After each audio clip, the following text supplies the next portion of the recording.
라오스의 외딴 부족 마을에서 인구 감소를 극복한 50대 한국 남자의 놀라운 헌신을 보여주는 감동적인 이야기입니다. 58세 김태호는 은퇴 후 인천의 작은 아파트에서 홀로 지내던 평범한 남성이었습니다. 아내와 사별한 지 12년이 지났고 두 아들은 이미 결혼해 각자의 가정을 꾸린 뒤였습니다. 과거 대기업 기술자로 일하며 국가 프로젝트와 해외 근무를 경험했지만 이제는 그런 시절이 먼 추억처럼 느껴졌습니다. 건강은 괜찮았지만 특별한 취미나 모임 없이 지내던 그는 시간이 느리게 흐르는 나날 속에서 남은 인생을 이대로 보내도 괜찮을까? 라는 고민에 빠져 있었습니다. 그러던 어느 날 우연히 TV 다큐멘터리에서 국제 지원단체가 라오스 까따 지역에 물 공급 시설을 설치하는 장면을 보았습니다. 아이들이 오염된 물을 마시며 병에 걸리는 모습을 본 그는 과거 기술자로 일하던 시절을 떠올렸습니다. 저런 곳에 간단한 펌프나 물탱크만 설치해도 큰 도움이 될 텐데 라는 생각이 스쳤습니다. 며칠 후 그는 그 지원단체의 자원활동을 문의했고 나이가 많아도 현장 경험과 기본적인 영어 능력이 있으면 도움이 될 거라는 답변을 받았습니다.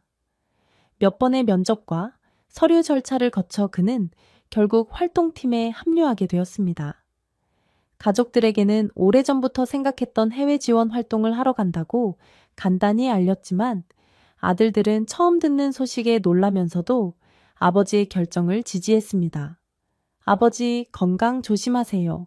너무 무리하지 말고요. 라며 당부했습니다.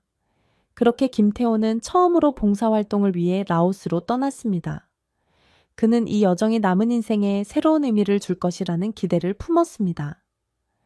라오스는 최근 개방 정책을 추진했지만 여전히 낙후된 지역이 많았습니다.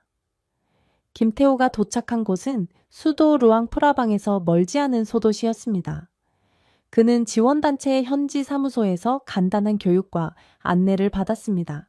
우리 단체는 산악지역이나 소수 부족 마을에 물 펌프와 위생 설비를 설치하는 일을 합니다. 하지만 행정 절차가 까다롭고 과거 내전의 영향으로 무장 세력이나 위험 지역이 있어 자유롭게 다닐 수는 없습니다. 선생님께서는 기계 설비와 펌프 설계 경험이 있으니 현지 기술팀을 도와주시면 됩니다. 라는 설명을 들었습니다. 현지 팀원들과 간단한 회의를 마친 후 그는 까따 지역의 마을들을 돌며 물탱크 설치와 위생 설비 작업을 지원하게 되었습니다. 비교적 안전한 구역이었지만 길은 험했고 전기와 통신은 불안정해 어려움이 많았습니다. 그래도 김태원 의원은 자신의 기술이 사람들의 삶을 조금이라도 나아지게 한다면 하는 보람으로 힘을 냈습니다. 현지에서 활동한 지 2달쯤 되었을 때 사무소장으로부터 1차 사업이 거의 끝났으니 잠시 휴식을 취하라는 연락을 받았습니다. 곧 2차 사업 지역이 정해지면 다시 부르겠다는 말과 함께 당분간 대기 상태가 되었습니다. 이 기간 동안 뭘 할까 고민하던 그는 라오스 동료들에게 추천받아 북부 푸앙 지역의 마을들을 더 둘러보고 싶어졌습니다. 그는 오래전부터 소수 부족의 전통과 삶에 관심이 많았던 사람이었습니다. 마침 통역과 지역 지리에 밝은 가이드 민툰이 동행을 제안했고 김태호는 이제 58세인데 언제 또 이런 기회가 있겠나 깊이 들어가 보자 라며 소규모 탐방 여정을 시작했습니다. 산악지대를 오가며 여러 소수 부족 마을을 방문하던 중 김태호는 이상한 소문을 들었습니다. 어디선가 남자를 극도로 꺼리는 여성들만 사는 부족이 있다는 것이었습니다. 그 부족은 남자가 마을에 오면 무조건 쫓아낸다고 했습니다. 과거 내전으로 남성들이 모두 죽거나 떠났고 여성들만 남아 스스로 공동체를 형성했다고 합니다. 처음엔 전설 같은 이야기로만 여겼지만 가이드 민툰마저 어린 시절 할머니에게 비슷한 이야기를 들었다고 하자 호기심이 커졌습니다. 김태호는 현대에 정말 그런 마을이 있을까? 라는 의문과 함께 만약 진짜라면 흥미로운 일이겠다 라는 생각에 사로잡혔습니다. 그는 미툰에게 혹시 그 마을의 위치를 아는 사람이 있는지 물어봐 달라고 부탁했지만 대부분의 현지인은 그런 이야기는 허구일 뿐이거나 알아도 접근할 수 없는 곳이라며 고개를 저었습니다. 산악 지역에 다양한 부족이 있지만 구체적인 위치를 아는 이는 드물었습니다. 더 이상 정보가 없어 포기해야 하나 고민하던 그는 북부의 작은 시장에서 뜻밖의 사건에 휘말렸습니다. 이 사건을 계기로 그는 전설 속 여성 부족과 딩한 인연을 맺게 되었습니다. 더운 날씨 속에서 김태호와 민투는 북부의 소규모 시장을 찾았습니다. 이곳은 주변 농민들이 모여 물건을 교환하거나 간단한 장사를 하는 곳이었습니다. 쌀국수 한 그릇으로 배를 채운 뒤 시장 골목을 구경하던 중 갑자기 한 여성이 소리를 지르며 도와달라고 외쳤습니다. 골목 안쪽에서 2명의 건장한 남자가 젊은 여성을 붙잡아 끌고 있었습니다. 주변 사람들은 망설이며 어찌할 바를 모르는 듯 했습니다. 김태호는 순간 두려웠지만 평생 책임감을 중시해온 성격 탓에 그냥 지나칠 수 없었습니다. 그는 몸을 낮추고 조심스레 다가가 무슨 일이냐고 소리쳤습니다. 남자들은 갑자기 나타난 외국인 노인을 보며 욕설을 내뱉었습니다. 그 순간 어디선가 2~3명의 여성이 뛰어와 남자들을 나무 막대기로 공격했습니다. 빠르고 날카로운 움직임에 남자들은 당황하며 도망쳤습니다. 끌려가던 젊은 여성은 다리에 힘이 풀려 주저앉았습니다. 김태호는 급히 다가가 괜찮으십니까? 라고 물었지만 상대는 라오스어로 대답해 알아듣기 어려웠습니다. 대신 남자들을 쫓아낸 여성들 중 한 명이 영어로 고맙다고 간단히 말했습니다. 하지만 다른 한 여성은 김태호를 날카로운 눈빛으로 노려봤습니다. 그녀의 눈에는 남성에 대한 깊은 경계심이 담겨 있었습니다. 김태호는 왜 나를 이렇게 싫어하는 걸까? 라며 당황했습니다. 소동이 가라앉은 뒤 그 여성들은 부상자를 살피더니 김태회에게 우리 마을로 와달라, 이 사람을 치료해야 한다고 요청했습니다. 보통 외부 남성을 마을에 초대하는 건 꺼릴 법한데 급한 상황 때문인지 예외적으로 허락한 듯 했습니다. 민툰의 통역으로 상황을 파악한 김태호는 그곳에 가도 괜찮을까 고민했지만 부상자를 두고 떠날 수 없어 동의했습니다. 한편으론 이들이 전설 속 남성을 배척하는 부족일지도 모른다는 직감이 들었습니다. 부상자를 태운 낡은 트럭이 험한 산길을 따라 달렸습니다. 숲과 계곡을 지나 깊은 곳에 이르자 깅파라는 이름의 작은 마을이 나타났습니다. 마을은 매우 원시적이고 고립된 느낌이었습니다. 대나무와 나무로 만든 집들 사이에 작은 태양광 패널이 몇 개 보였고 전등은 드문드문 희미하게 켜져 있었습니다. 놀라운 점은 주민들이 모두 여성이라는 사실이었습니다. 노인부터 젊은 여성까지 남성은 한 명도 없었습니다. 트럭에서 내리자 마을 사람들이 몰려와 부상자를 확인했습니다. 동시에 낯선 남자인 김태호를 보고 경계하는 눈빛을 보냈습니다. 나이든 남자라 해도 남성이라는 이유로 불편한 시선을 받는 것이 분명했습니다. 곧 마을 대표로 보이는 45세 여성 라웅산이 다가왔습니다. 그녀는 자신을 라웅산이라 소개하며 영어를 조금 할 줄 알았습니다. 당신이 우리 사람을 도와줘서 감사하다. 당신이 없었으면 더 큰 피해를 입었을지도 모른다. 하지만 우리 마을은 남자를 받아들이지 않는다. 다만 선의를 베푼 당신에게 오늘만 예외적으로 머물게 해주겠다. 라고 말했습니다. 김태호는 그녀의 단호한 태도에 놀랐지만 고개를 숙여 예의를 표했습니다. 민툰도 함께 머물 수 있도록 부탁하자 라웅사는 마지못해 허락했습니다. 김태호는 마을에 대해 더 알게 되었습니다. 이곳이 정말 깅파 마을이며 외부와 거의 교류가 없는 곳이라는 사실을 확인했습니다. 전설 속 남성을 배척하는 부족이 실제로 존재했던 것입니다. 그날 밤 창고를 개조한 작은 방이 김태호와 민툰의 숙소가 되었습니다. 허름한 모기장과 대나무 침대가 전부였고 문 밖에서는 몇 명의 젊은 여성이 교대로 경계를 서는 듯 했습니다. 김태호는 창밖을 보며 생각했습니다. 이들은 왜 이렇게 남성을 불신하는 걸까? 아마 과거 내전 속에서 남성들로부터 큰 상처를 받은 탓일 것이다.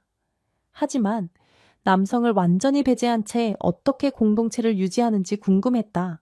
아이가 전혀 보이지 않는다는 점도 인상적이었습니다. 다음 날 아침 마을 여인들이 준비한 간단한 밥을 대접받았습니다. 여전히 남성에 대한 차가운 시선이 많았지만 어제 구해준 젊은 여성과 그녀를 도운 몇몇은 김태호에게 은근히 고마움을 표시했습니다. 곧 라웅산이 김태호를 불러 더 자세한 이야기를 들려주었습니다. 라웅산은 아직 마음을 완전히 열지는 않았지만 당신이 순수한 의도로 우리 사람을 구해줬으니 어느 정도는 알려줘도 괜찮겠다 라는 태도를 보였습니다. 그녀의 설명에 따르면 깅파 부족은 원래 남녀가 함께 살던 소수 부족이었습니다. 과거 라오스 북부에서 내전과 무장 세력의 약탈이 심했을 때 남성들은 대부분 전사하거나 떠났습니다. 남아있던 일부 남성들은 같은 부족 여성들을 폭력으로 억압하며 권력을 휘둘렀습니다. 결국 큰 피해를 입은 여성들이 남성과 함께 살 수 없다고 판단해 푸안 깊은 곳으로 숨어들었습니다. 몇 세대에 걸쳐 남성 없이 생계를 꾸리는 법을 터득했고 최소한의 거래만 외부화했을 뿐 남성 출입은 철저히 막았습니다. 우리 조상들은 폭력과 배신을 겪으며 남자에 대한 믿음을 잃었다. 라웅산의 목소리에는 깊은 상처가 묻어 있었습니다. 김태호는 이야기를 들으며 안타까움을 느꼈습니다. 역사의 폭력 속에서 이렇게 고립될 수밖에 없었구나. 남자가 없으니 결혼이나 출산은 어떻게 했을까? 라는 궁금증이 들었지만 직접 묻는 건 조심스러웠습니다. 다만 아이가 태어나지 않아 마을 인구가 줄어드는 상황임을 알 수 있었습니다. 깅파 마을에 며칠 더 머물게 된 계기는 라옹산과 여성들이 김태호의 기술적 도움을 필요로 했기 때문입니다. 처음엔 남자가 뭘 알겠냐며 무시하는 태도였지만 그가 실제로 기술 지식이 있고 간단한 설비를 잘 다룬다는 걸 알게 되자 태도가 바뀌었습니다. 마을에 깨끗한 물이 부족하다. 계곡물을 쓰지만 위생이 문제다. 물탱크 같은 시설이 있으면 좋겠는데 우리는 기술을 모른다. 태양광 패널로 전기를 쓰지만 자주 고장나 불편하다. 라며 어려움을 호소했습니다. 김태호는 이 정도라면 내가 도와줄 수 있겠다며 지원단체에서 했던 방식대로 간단한 물탱크와 펌프 설치를 계획했습니다. 하지만 필요한 자재와 부품을 도시에서 구해야 하므로 외부와 협력이 필요했습니다. 이는 곧 남성 상인이나 운송업자와 접촉해야 한다는 뜻이었습니다. 이 문제로 여성들은 회의를 열었고 결국 라웅산이 허락했습니다. 우리가 당신에게 전적으로 의지하는 건 아니지만 최소한 당신이 우리에게 해를 끼치지 않았다는 건 안다. 필요한 물건만 구해다 줘라 라고 했습니다. 김태호는 보람을 느꼈습니다. 이렇게라도 이 사람들에게 도움이 된다면 좋지 라며 도시를 오가며 자재를 구하고 설비 작업을 도왔습니다. 마을에 머물며 생활을 알아가던 중 그는 깅파 부족 여성들이 야생 벌꿀 찻집으로 생계를 유지한다는 사실을 알게 되었습니다. 집 근처에서 양봉하는 게 아니라 밀림 속에서 야생 벌통을 찾아 꿀을 채취하는 방식이었습니다. 그 꿀을 소량시장에 팔아 쌀이나 의약품 같은 필수품을 구입한다고 했습니다. 김태호가 맛보니 시중꿀보다 향이 강하고 맛이 깊었습니다. 그는 한국에서 식품과는 관련 없는 일을 했지만 좋은 제품에 관심이 많았습니다. 이건 고급 재료로 팔아도 되겠는데? 라며 몇몇 여성에게 이 꿀의 품질이 뛰어나니 체계적으로 판매할 계획이 있느냐고 물었습니다. 하지만 그들은 외부인을 믿지 않는다. 한 번 속은 적이 있다. 남자가 끼어드는 일은 더 싫다. 라며 거절했습니다. 한편 마을 어른들 사이에선 벌꿀 채집만으론 재정을 유지하기 어렵다는 우려도 있었습니다. 인구가 줄어드는 상황에서 힘든 채집 작업을 계속하기도 어려웠습니다. 어느 비 오는 저녁, 김태호는 라옹산과 깊은 대화를 나눌 기회를 얻었습니다. 물탱크 설치와 태양광 패널 수리를 마무리하던 때였습니다. 라옹산은 무거운 표정으로 우리 마을이 곧 사라질지도 모른다 않고 털어놓았습니다. 현재 마을 인원은 42명 정도, 대부분 45세 이상이고 35세 이하 젊은 여성은 12명뿐이다. 과거부터 출산이 거의 없었고 마을을 떠난 여성은 돌아오지 않는다.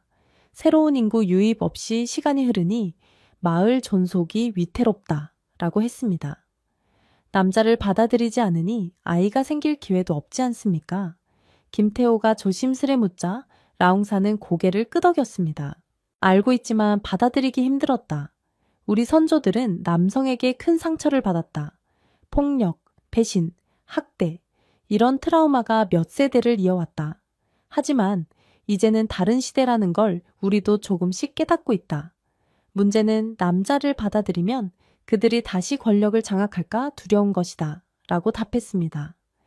김태호는 이해했지만 이대로라면 마을이 쇠퇴할 수밖에 없다고 느꼈습니다. 며칠 후 마을이 긴급회의를 연다는 소식을 들었습니다. 외부인인 김태호는 참석하지 못했지만 회의 후 라옹산이 그를 불렀습니다. 그녀는 진지한 표정으로 뜻밖의 제안을 했습니다.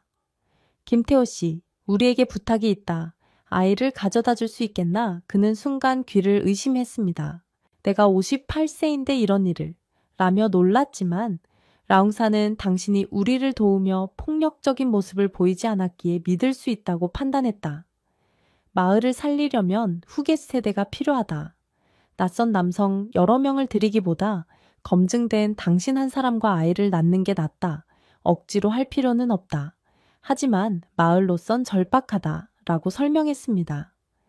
김태호는 고민에 빠졌습니다. 나이도 있고 한국에 가족이 있는데 이게 과연 옳은 일인가? 하지만 여성들의 절실한 눈빛에서 위기감이 느껴졌습니다.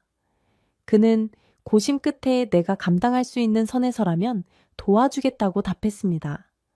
마을은 다시 회의를 열어 임신을 원하는 여성을 조사했습니다. 건강 상태를 고려해 38명이 참여를 결정했습니다. 이는 거의 모든 정년기 여성들이었습니다. 김태호는 한꺼번에 어떻게 하냐며 놀랐지만 마을은 일정을 나눠 무리 없이 진행하며 모든 관계는 합의와 존중을 바탕으로 하겠다고 했습니다. 그의 체력을 위해 전통 약재와 보양식을 준비하는 등 세심한 계획을 세웠습니다. 과거 남성 폭력의 트라우마를 가진 중장년 여성들은 갈등했지만 아이 없이 마을이 지속될 수 없다는 데 동의하며 반대하지 않기로 했습니다. 깅파 부족에는 임신과 출산에 관한 전통의식이 있었습니다. 여성들은 임신 전 꿀의식을 치렀습니다. 마을에서 신성시하는 야생 벌꿀을 나눠 마시며 몸과 마음을 정화하는 의식이었습니다. 김태호도 이 의식에 참여했습니다. 라옹산이 꿀 한 숟갈을 건네며 이 꿀은 생명의 상징이다. 서로 존중하며 마음을 열 때 새로운 생명이 태어날 수 있다. 라고 말했습니다. 김태호는 이곳이 단순한 시골 마을이 아니라 나름의 문화와 전통을 가진 곳이구나 라고 생각했습니다. 의식 후 여성들은 차례로 김태호와 대화를 나누며 소망과 두려움을 털어놓았습니다. 과거 폭력의 기억이 남아있지만 이제는 믿어보겠다고 했습니다.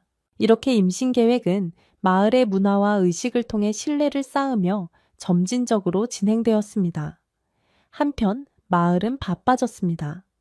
임신 준비나 임신 중인 여성들은 벌꿀 채집이나 농사일을 하기 어려웠고 경제적 손실이 우려되었습니다. 김태호는 체계적으로 벌꿀을 판매하자고 제안했습니다. 도시에서 아는 상인과 운송업체를 통해 깅파 허니라는 이름으로 소규모 판매를 시작하자 마을 위치를 노출하지 않고 중간 창고만 활용하면 된다. 가격은 시중보다 높게 책정해도 될 것이다. 희소성이 있으니까 라고 했습니다. 라옹산과 여성들은 처음엔 망설였지만 아이를 키우려면 더 많은 의료품과 교육 비용이 필요하다는 점을 고려해 동의했습니다. 외부 접촉은 꺼리지만 필요한 물자를 얻기 위해선 어쩔 수 없다라는 입장이었습니다. 임신 계획이 시작된 지 한 달여가 지났을 때 젊은 여성 소민이 생리가 늦어지고 있다며 조심스레 말했습니다. 전통 방식으로는 확인이 어려워 김태호가 도시에서 테스트기를 구해왔고 결과는 양성이었습니다. 마을은 작은 환호로 들썩였습니다. 정말 아이가 생겼어. 소미는 긴장과 기쁨이 섞인 표정으로 내가 엄마가 되는 걸까? 라며 중얼거렸습니다. 주변 여성들은 그녀를 축하하며 아이를 맞을 준비를 시작했습니다. 이는 깅파 부족이 수십 년 만에 맞는 출산이 될지도 모르는 일이었습니다. 곧 다른 여성들도 비슷한 소식을 전했고 38명 중 상당수가 임신에 성공했습니다. 몇몇은 아직 확실하지 않았지만 마을 전체가 활기찼습니다. 김태호는 복잡한 마음이었습니다. 내가 이렇게 많은 아이들의 아버지가 된다니 한국에 가족이 있는데 라며 고민했지만 부족은 아이들을 공동체가 키울 것이며 김태호에게 모든 책임을 지우지 않는다고 분명히 했습니다. 임신부들이 7, 8개월 차에 접어들자 한꺼번에 20명 이상이 출산할 가능성이 높아졌습니다. 남성 없이 살아온 마을에는 제대로 된 조산사나 의료시설이 없었습니다. 68세 아옥마라는 노인이 전통조산법을 조금 알 뿐이었습니다. 김태호는 라옹산에게 이렇게 많은 임신부가 동시에 출산하면 위험하다고 조언했습니다. 외부 남성 의사를 부르는 건 불가능했지만 마을 외과학에 임시센터를 만들어 여성 간호사나 조산사를 초청하자고 제안했습니다. 라옹산은 여성이라면 괜찮다며 동의했고 김태호를 통해 도시병원에 연락했습니다. 마을 위치를 공개하지 않기 위해 산잘하게 비밀 임시 출산센터를 짓고 산모들을 그곳으로 옮겼습니다. 간호사 2명이 봉사로 참여했고 처음엔 낯선 환경에 놀랐지만 마을의 요청을 존중했습니다. 첫 진통이 시작되었습니다.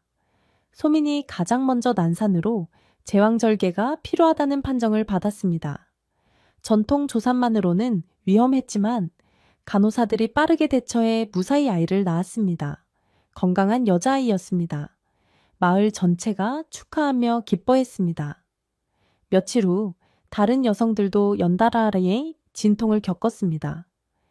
어떤 날은 하루에 2명이 동시에 출산해 센터가 북적였습니다.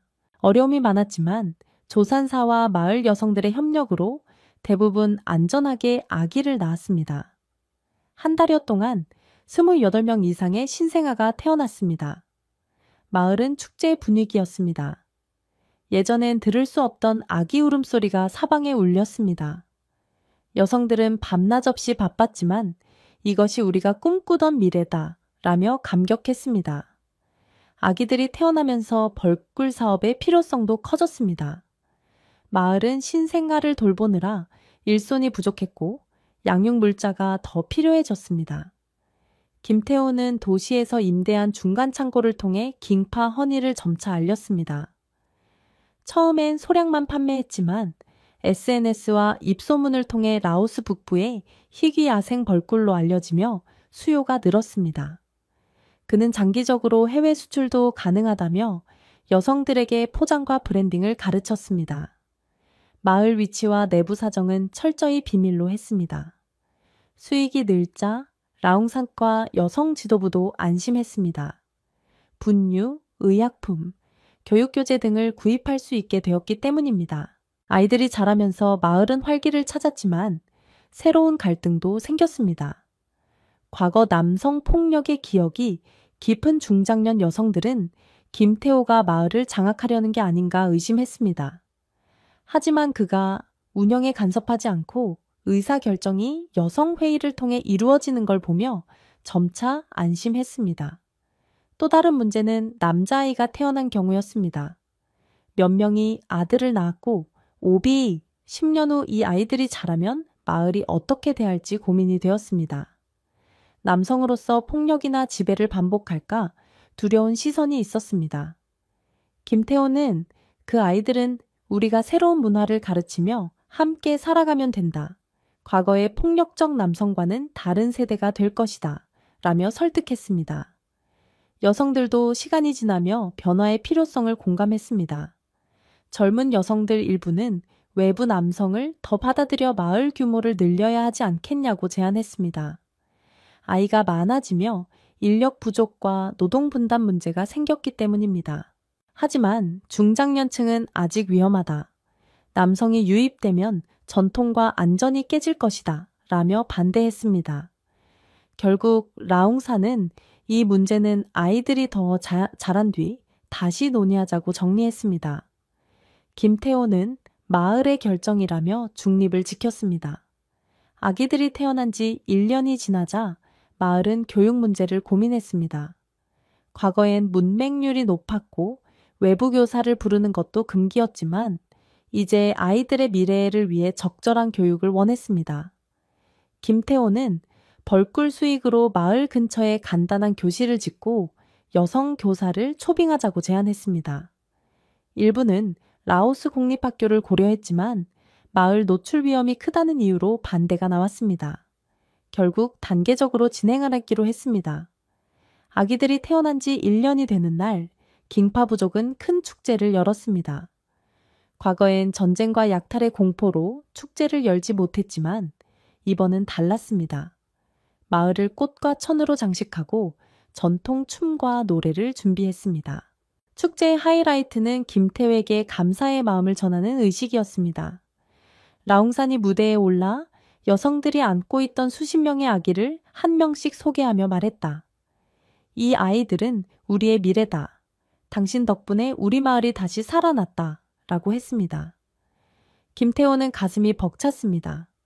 내가 이렇게 큰 변화를 만들었다니 라며 눈물을 글썽겼습니다. 축제는 밤늦게까지 이어졌고 마을은 웃음과 희망으로 가득 찼습니다. 깅파 부족은 과거의 상처를 딛고 새로운 미래를 향해 나아가기 시작했습니다. 김태호는 이곳에서 보낸 시간이 그의 인생에 큰 의미를 주었다고 느꼈습니다. 마을은 점차 외부와의 접촉을 늘려가며 아이들의 교육과 성장을 준비했고 과거의 폐쇄적 태도를 조금씩 바꿔갔습니다.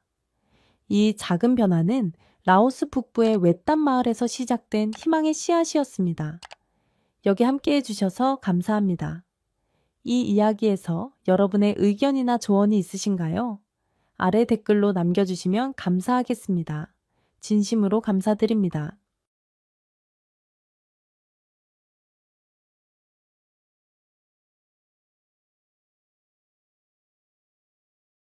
남한의 군사분계선 근처 외딴 마을에서 홀로 살아가던 48세 이장과 목숨을 걸고 넘어온 26세 북한 여군의 운명적인 감동 이야기입니다.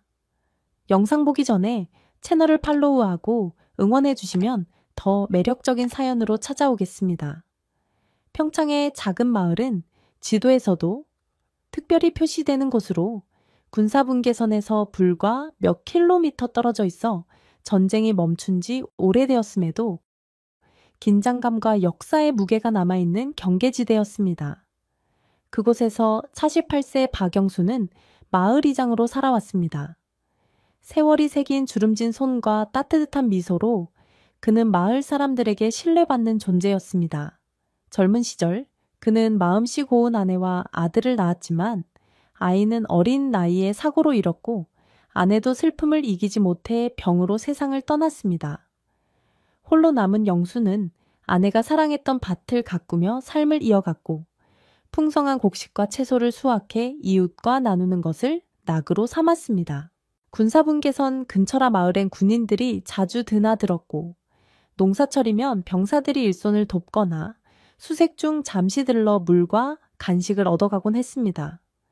영수는 그들에게도 집 문을 열어 참외를 썰어주거나 쉴 곳을 마련해주며 따뜻한 마음을 나눴습니다. 그래서 국군 부대와 철책선 주변 군사시설에서도 그의 이름을 아는 이들이 많았습니다. 어느 늦어른 밤 폭우가 쏟아지는 가운데 박영수는 하루 종일 농사일을 마치고 지친 몸을 이끌며 집으로 돌아왔습니다. 넓은 사랑채와 안채가 있는 전통 가옥은 습기로 가득했습니다. 비에 젖은 우비를 벗고 마루에 오른 그는 저녁을 준비하려 했지만 그때 마당에서 소리가 들렸습니다. 군인인가 싶어 긴장한 그는 문을 열었습니다. 평소 부대에서 연락 없이 방문하는 일은 드물었고 혹시 낮에 왔던 병사들이 뭔가를 두고 갔나 싶었습니다. 하지만 눈앞에 펼쳐진 광경은 충격적이었습니다. 마당 구석 창고, 지붕 아래 젊은 여성이 숨어 있었습니다. 비에 흠뻑 젖은 그녀의 옷은 남한 군복이 아닌 북한군 군복이었습니다. 순간 소름이 끼쳤습니다. 군사분계선 근처라 탈북자가 있을 수 있다는 이야기는 들었지만 군인이라니 그는 이장을 지내며 마을의 안전을 책임져야 한다는 생각에 잠시 갈등했습니다. 그런데 그 순간 여성이 비틀거리며 쓰러졌습니다. 충혈된 눈으로 살려주세요라고 속삭이더니 기절했습니다. 영수는 본능적으로 달려갔습니다. 위험한 인물일 수 있고 자칫 간첩 항조로 몰릴 수도 있었지만 쓰러진 사람을 외면할 수는 없었습니다. 평생 농사 지으며 병든 작물도 돌보던 그는 그녀를 안채로 옮겼습니다. 젖은 옷은 벗길 수 없었지만 수건으로 물기를 닦고 따뜻한 담요를 덮어주었습니다. 뜨거운 물에 적신 수건으로 그녀의 얼굴과 손발을 닦아주자 희미한 신음소리가 들렸습니다. 오랫동안 굶고 도망친 듯 기운이 없었습니다. 내가 잘못된 건가? 영수는 속으로 중얼거렸습니다. 잘못 건드리면 곤란해질 수도 있지만 죽어가는 사람을 내버려 두는 건 그의 삶의 원칙에 어긋났습니다. 약초를 우린 물을 그녀 입에 흘려 넣자 숨소리가 점차 안정되었습니다. 그녀가 의식을 회복했을 때 그는 조용히 물었습니다. 괜찮나? 그녀는 겁에 질린 눈으로 주변을 살폈습니다. 군복은 젖어 드러났고 계급장과 명찰은 없었지만 북한군임을 숨길 수 없었습니다. 누구냐? 그는 묻고 싶었지만 경계심을 풀지 않았습니다. 그녀는 낮은 목소리로 말했습니다. 저는 지연입니다. 그러더니 북한 사투리로 말을 이었습니다. 그는 TV에서 들은 억양과 비슷하다고 느꼈습니다. 그녀는 김지연, 26세라고 밝혔습니다. 북한 보위부대에서 복무했지만 더 이상 그 체제를 견딜 수 없어 탈출했다고 했습니다. 동생은 굶어 죽고 부모님은 병으로 잃었다고 했습니다. 전쟁이 끝났지만 숨 막히는 삶이었다고 울먹였습니다. 영수는 그녀의 말을 들으며 위로할 말을 찾지 못했습니다. 남한도 완벽하지 않지만 굶주림이 적고 자유롭게 말할 수 있다는 점이 지연에겐 희망이었습니다. 문제는 이 상황을 어떻게 처리하느냐였습니다.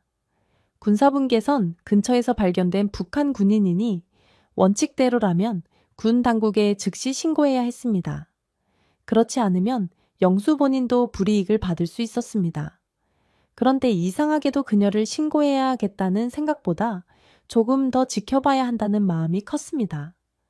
탈북자를 간첩으로 의심하는 사례가 많았지만 지연의 지친 모습과 북에서의 고단한 삶을 듣고 나니 영수는 그녀를 인물로만 볼 수 없었습니다. 우선 상처부터 치료하자. 굶었을 테니 밥도 먹고 그는 담담하게 말했습니다. 지연은 당황하며 이러다 잡혀가면 하고 말을 흐렸습니다. 영수는 눈살을 찌푸리며 대답했습니다. 아직 아무도 모르니 걱정 마라. 사실 이 말은 영수에게도 불안함을 안겨주었습니다. 아무도 모르게 넘길 수 있는 일이 아니었습니다. 그는 알고 있었지만 당장 눈앞에서 굶주린 눈빛을 한 채 힘겹게 살아남은 사람을 내칠 수는 없었습니다. 그날 밤 그는 비가 내리는 창밖을 보며 깊은 생각에 잠겼습니다. 아침이 밝으면 이 사실을 알리고 조처를 받아야 하나 아니면 조금 더 보호해줘야 하나 자신의 행동이 옳은지 잘못된 건지 분간하기 어려웠습니다. 그러나 마음속에서는 도와줘야 한다는 메시지가 계속 울렸습니다. 결심이 서지 않아 뒤척이던 그는 결국 잠을 제대로 이루지 못했습니다. 다음 날 새벽 빗줄기가 잦아들자 지연은 서둘러 밖으로 나가려 했습니다. 어딜 가려고 영수가 물었습니다. 저 때문에 곤란해지면 안 되니까요.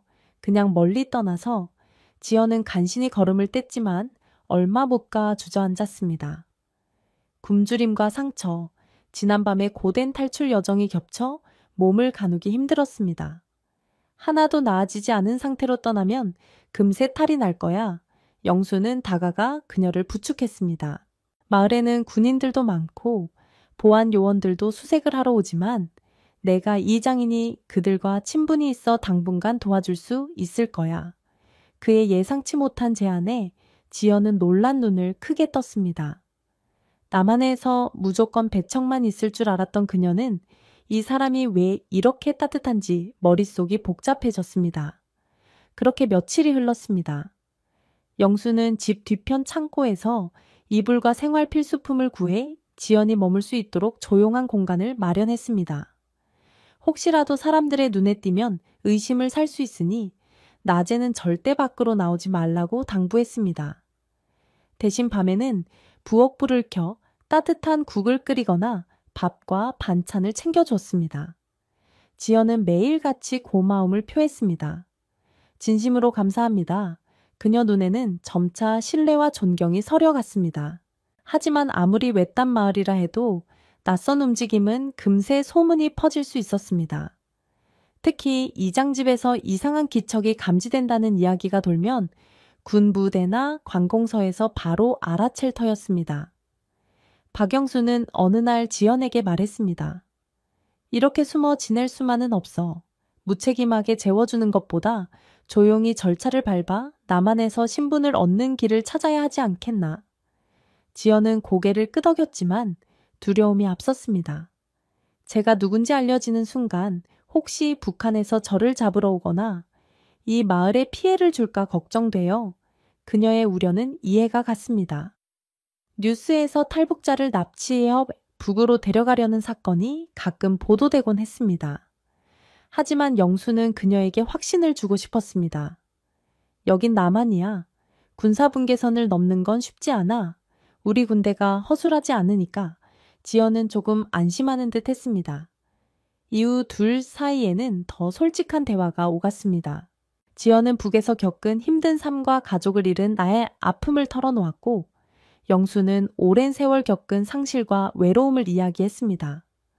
서로 다른 환경에서 살아왔지만 잃은 사람들에 대한 그리움은 공통적이었습니다. 이런 공감대가 두 사람의 마음을 점점 가까워지게 했습니다.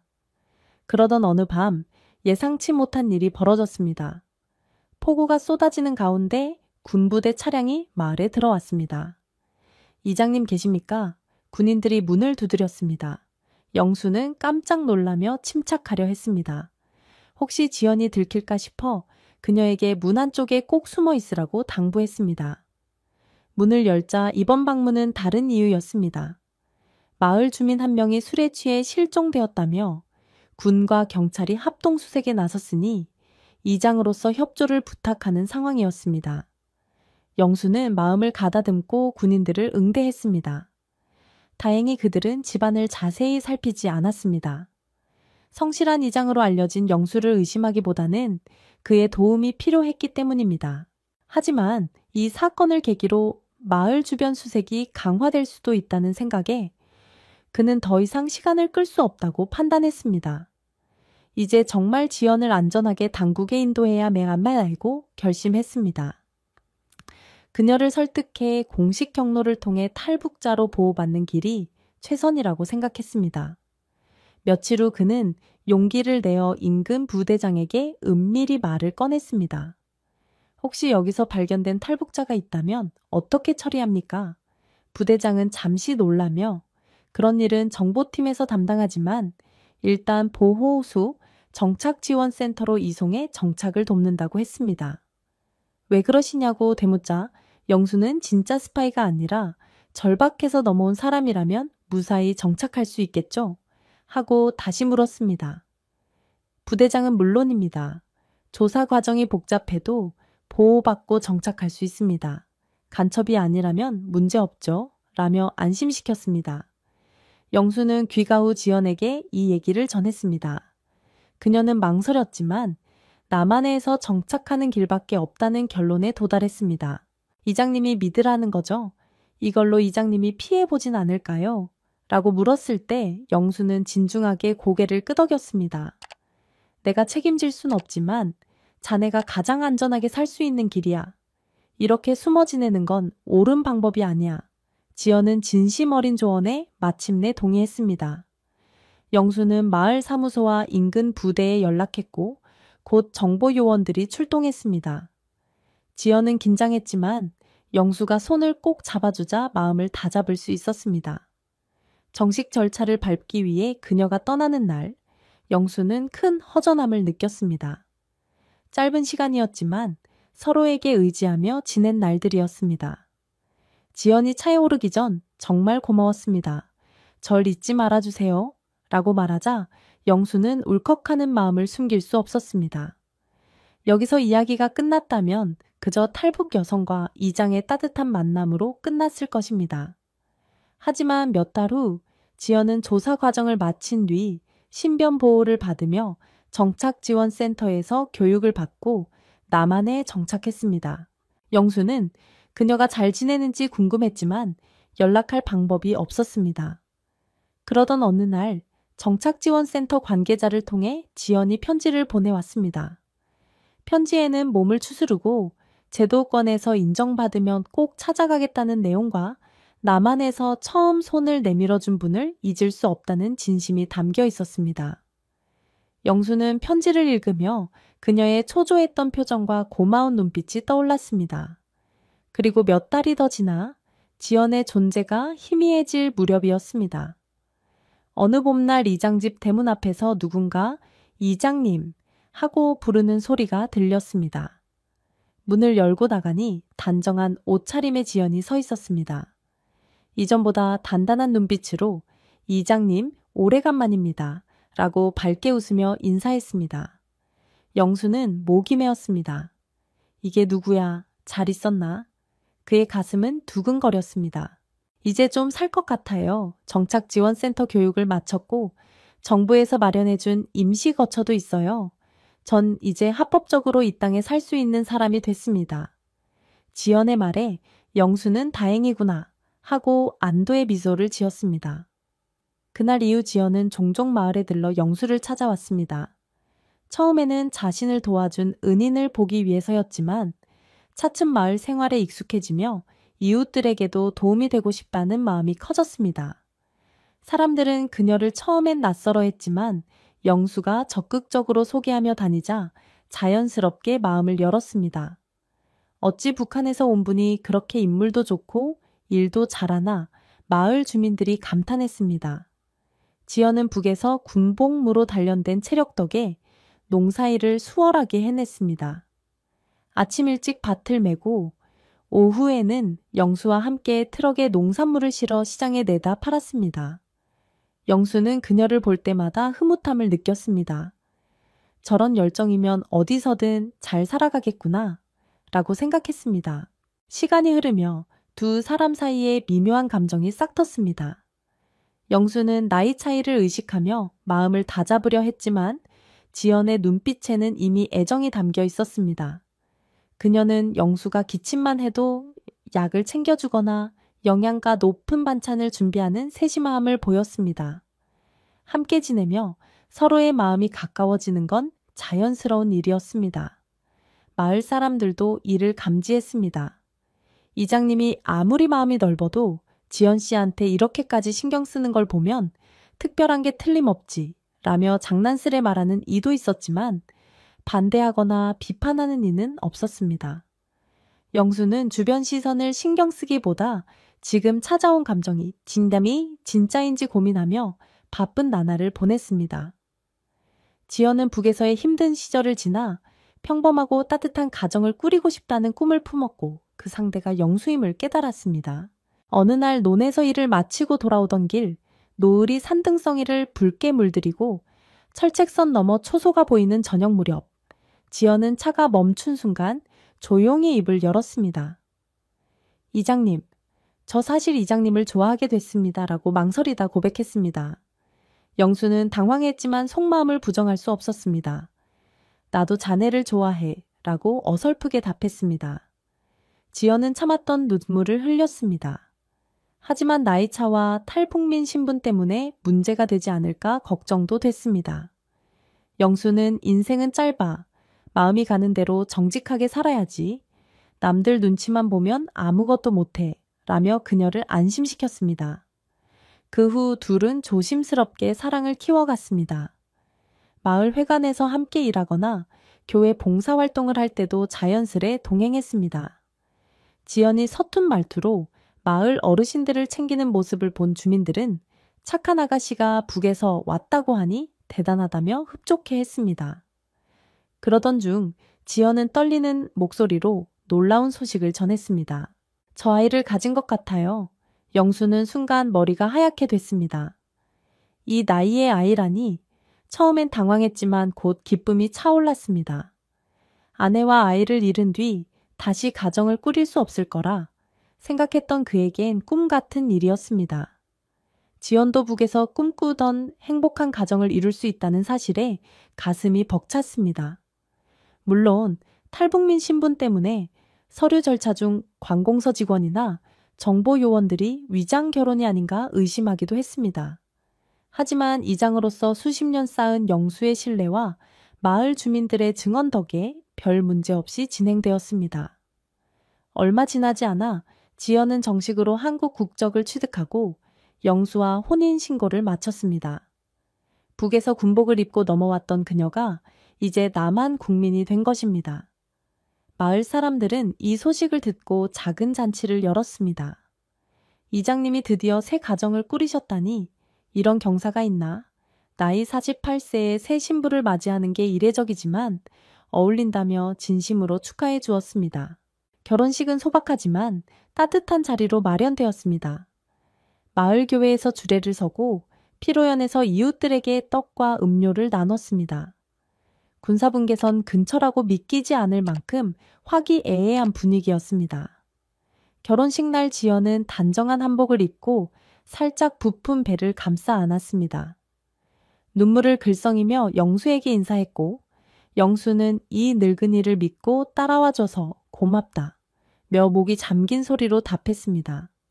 주변에서 웃음과 박수가 터져나왔습니다.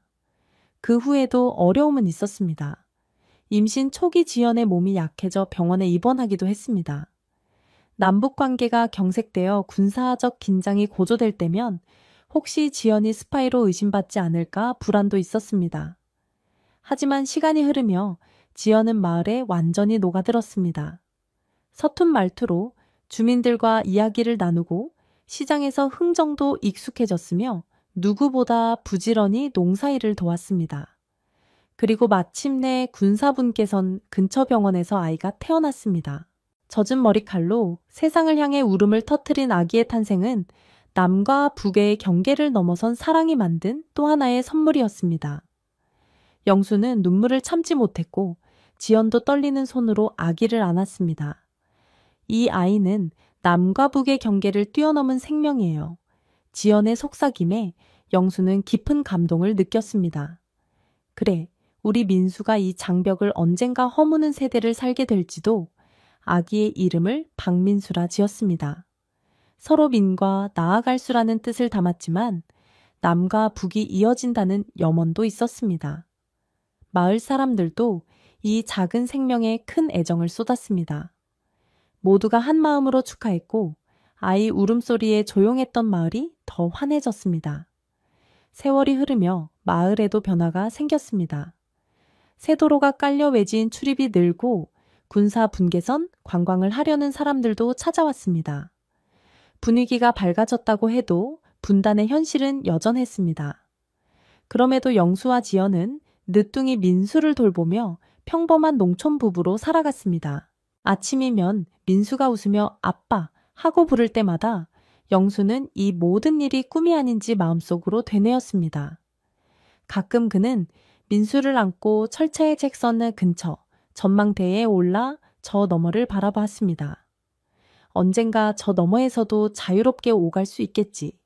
그날이 오면 이 철책선을 민수가 어떻게 기억할까? 그는 민수의 손을 꼭 쥐며 중얼거렸습니다.